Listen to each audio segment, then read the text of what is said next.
ایک مریض ہے روزہ نہیں رکھ سکتا، مرض کی قسمیں ہیں۔ پہلی قسم کی ایسی مرض ہے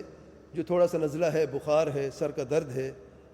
اور ایسا شخص جو ہے اس کے لیے بہتر ہے، واجب نہیں ہے۔ مریض کے لیے مرض عذر شرعی ہے، چاہے تھوڑا سا بخار کیوں نہ ہو، مریض کے لیے روزہ رکھنا فرض نہیں ہے، لیکن قضا فرض ہے بعد میں۔ اگر تھوڑا سا زکام ہے، نزلہ ہے، سر کا درد ہے، تو ایسا شخص جو اس کے لیے بہتر ہے کہ روزہ رکھ لے، اور کیونکہ اس کی تکلیف معمولی سی ہے اور وہ اس پہ طاقت بھی رکھتا ہے، وہ تھوڑا سا نزلہ زکام بخار سر کا درد ہو ہی جاتا ہے، تو اس کے لیے روزہ رکھنا اس کے لیے مستحب ہے۔ دوسری قسم کی بیماری ایسی بیماری ہے کہ اگر وہ روزہ رکھتے اس کی بیماری بڑھ جاتی ہے، تو ایسے شخص کے روزہ رکھنا جائز نہیں ہے۔ ایسے شخص کے لیے اب افطاری کرنا فرض ہے، وہ عذر شرعی اس کے پاس ہے، لیکن بعد میں قضا فرض ہے اس کے لیے، کیونکہ وہ بیمار ہے اور وہ بیمار پر روزہ رکھنا واجب نہیں ہے، یاد رکھیں۔ مستحب اس کے لیے جس کی بیماری کم ہو،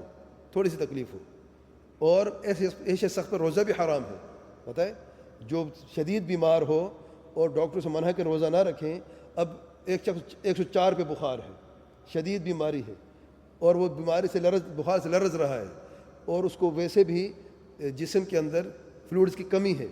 پانی کی کمی ہے، بخار کی وجہ سے پانی کم ہو جاتا ہے جسم میں، اس کو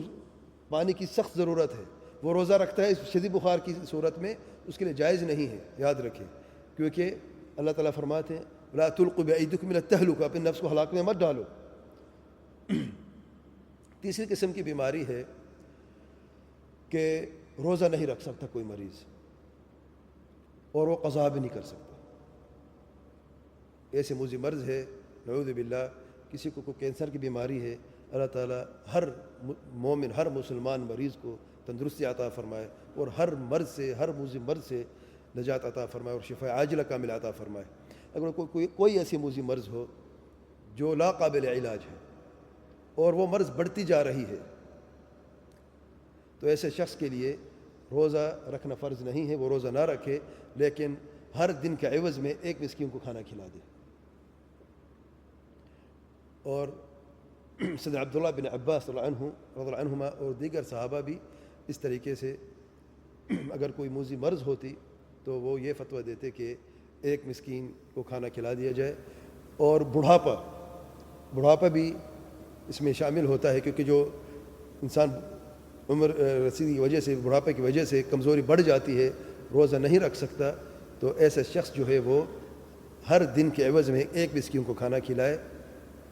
30 دن ہیں تو 30 مسکینوں کو کھانا کھلا دے، ہر مسکین کو نصف سا یعنی 1.5 کلو چاول یا گندم جو ہیں، چاہے وہ پکا کے دے دے، اس کی مرضی ہے۔ اگر کم مقدار میں پکتا ہے، ظاہر ایک بندہ 1.5 کلو چاول تو نہیں کھائے گا نا، اگر پکا کے دیتا ہے تو پھر وہ 30 مسکینوں کو بلا کے ایک وقت میں بھی کھلا سکتا ہے، رمضان سے پہلے بھی کھلا سکتا ہے، رمضان کے بعد بھی کھلا سکتا ہے، لیکن بہتر ہے جیسے کہ سیدنا انس رضی اللہ عنہ کرتے تھے، جب وہ بوڑھے ہو چکے تھے تو رمضان کی ابتدا میں ہی 30 مسکینوں کو جمع کر لیتے اور ان کو کھانا کھلا دیتے۔ تو علماء یہ فرماتے ہیں جیسے کہ بڑھاپا بھی ایک مرض ہے، اسی طریقے سے موذی بیماری بھی ایک مرض ہوتی ہے جس میں کوئی شخص تندرست نہیں ہو سکتا، تو ایسا شخص ہر دن کے عوض میں ایک مسکین کو کھانا کھلا دے۔ واللہ اعلم۔